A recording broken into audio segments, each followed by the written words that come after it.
ഇന്ന് തന്നെ ഡൗൺലോഡ് ചെയ്യൂ. കാണൂ നിങ്ങളുടെ ഫേവറേറ്റ് ഷോസ്. വരുണിന്റെ മനസ്സറിഞ്ഞുള്ള സ്നേഹമുണ്ടല്ലോ, അത് കിട്ടുന്നതേ ഒരു പെണ്ണിന് മാത്രമാ, രാധികയ്ക്ക്. അതില്ലാതാക്കാൻ ശ്രമിച്ചാലുണ്ടല്ലോ, അവസാനം ഭ്രാന്ത് പിടിച്ച് അലയേണ്ടി വരും. നീ മനസ്സിലായോടി നിനക്ക്? അവൾ അതനുസരിച്ചായിരിക്കും കാര്യങ്ങൾ ചെയ്യാൻ പോകുന്നത്. പത്മിനിയെ കൊണ്ട് നിന്നെ വിളിപ്പിക്കാനാ അവരുടെ ഉദ്ദേശം. അതുകൊണ്ട് കോൾ അറ്റൻഡ് ചെയ്യേണ്ടെന്നാ മുത്തശ്ശി പറയുന്നത്. ഇല്ല മുത്തശ്ശി, ഇനിയെങ്കിലും ഞാൻ ശക്തമായിട്ടൊരു തീരുമാനം എടുത്തില്ലെങ്കിലേ രാധിക എനിക്ക് നഷ്ടപ്പെടും. ഉള്ളിന്റെ ഉള്ളില് ഇപ്പോഴും മറച്ചു പിടിക്കുന്ന എന്നോടുള്ള സ്നേഹം ഈ ലോകത്തിന് മുന്നിൽ എനിക്ക് അയാളെ കൊണ്ട് പറയിപ്പിച്ചേ പറ്റൂ.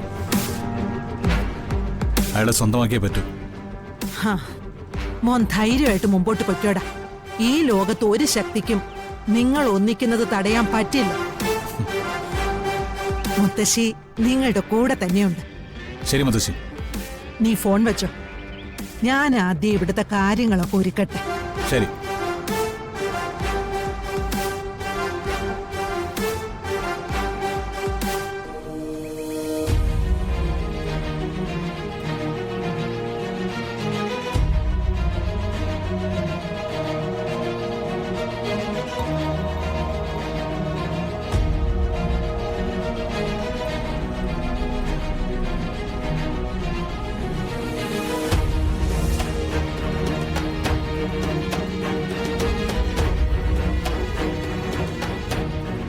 വരുൺ എന്തോ അത്യാവശ്യത്തിന് പുറത്തിറങ്ങിയതല്ലേ മോളെ, ഇപ്പൊ എന്തിനാ അവനെ തിരിച്ചു വിളിക്കുന്നേ? എനിക്കിപ്പോ ഒരു നിമിഷം വരുണിനെ പിരിഞ്ഞിരിക്കാൻ പറ്റുന്നില്ല അമ്മേ. അമ്മയ്ക്ക് അറിയാലോ, ഞാൻ വിളിച്ച വരുണ് വാശി കാണിക്കും. അമ്മ വരുണിനെ ഒന്ന് വിളിക്കമ്മേ, എന്നിട്ട് ഇങ്ങോട്ട് വരാൻ പറയൂ.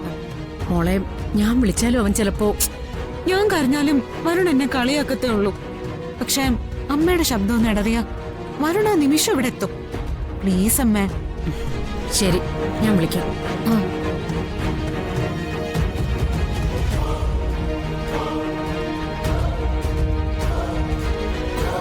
വരുണിനെ ഇപ്പൊ വിളിക്കണ്ട.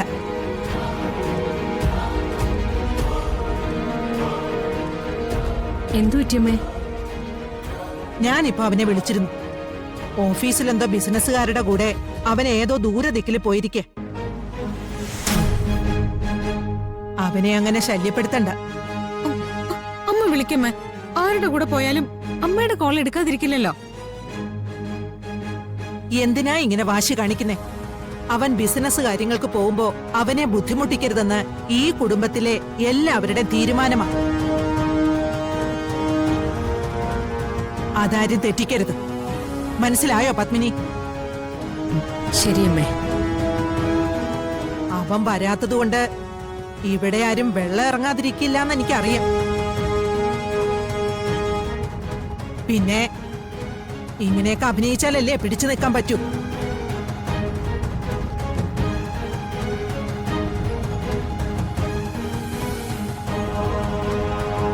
കേട്ടില്ലേ അമ്മ?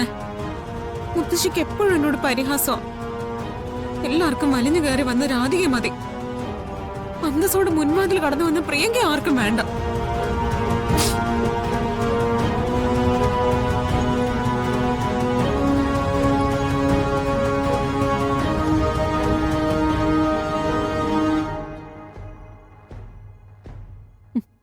മുത്തശ്ശി നിന്നേ.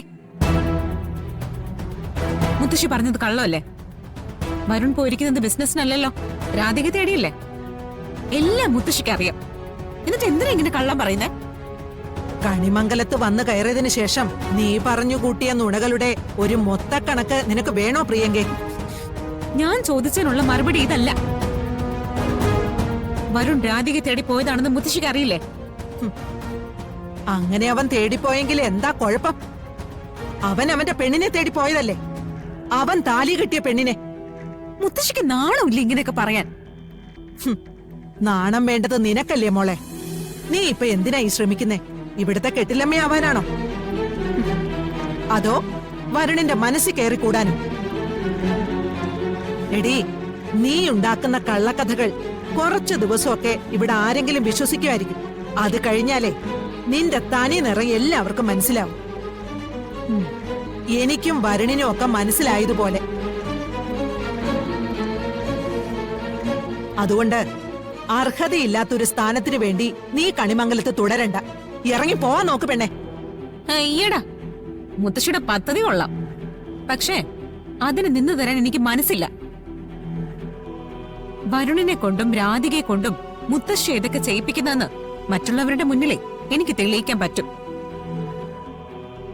അങ്ങനെ വന്നാലുണ്ടല്ലോ എല്ലാവരും മുത്തശ്ശിക്ക് തരുന്ന ബഹുമാനം എന്തായിരിക്കും അറിയോ? മോളെ, അങ്ങനെ എല്ലാവരോടും പറഞ്ഞേ മുത്തശ്ശിയെ കണിമംഗലത്ത് നിന്ന് ഇറക്കി വിടുവോടി. കണിമംഗലത്ത് ഒന്നിച്ചു നിൽക്കുന്നവരുടെ മനസ്സില് സംശയത്തിന്റെ വിത്തിട്ട് മുളപ്പിക്കാമെന്ന് നിനക്കൊരു തോന്നലുണ്ടെങ്കില് അത് ഈ കുടുംബത്തിൽ നടക്കില്ല. സത്യത്തില് എനിക്ക് നിന്നെയല്ല കൈ കിട്ടേണ്ടത്. നിന്നെ കൊണ്ട് ഈ വേഷം മുഴുവൻ കെട്ടിക്കുന്ന നിന്റെ മുത്തശ്ശിയില്ലേ, സുകുമാരിയമ്മ, അവരെ എനിക്ക് കിട്ടേണ്ടത്.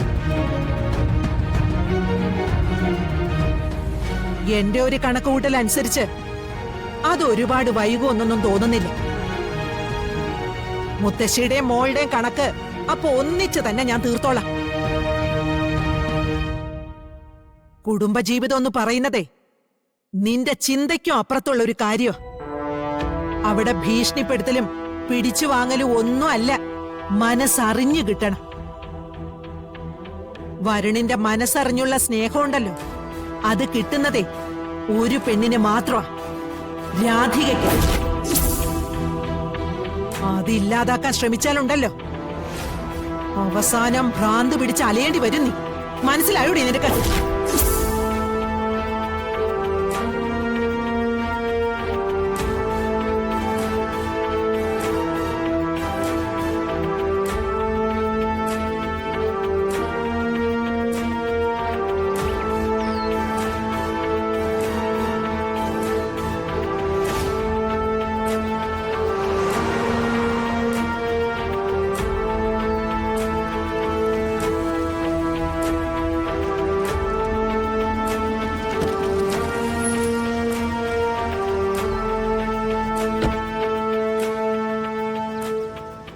ആശ്രമത്തിലേക്ക് എന്തിനാ പോയത്?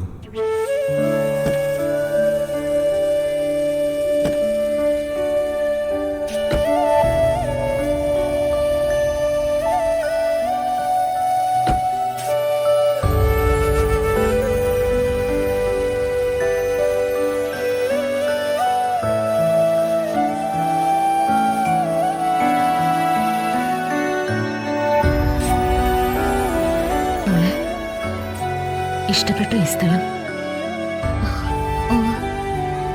ഇങ്ങോട്ട് കടന്നു വന്നപ്പോ തന്നെ മനസ്സിനെന്തോ വല്ലാത്ത സമാധാനം പോലെ. ഞാൻ പറഞ്ഞതൊക്കെ ഓർമ്മ വേണം. താൽക്കാലികമാണ്. മനസ്സിനെതിരായുള്ള തീരുമാനങ്ങളൊന്നും ഒരിക്കലും എടുക്കരുത്.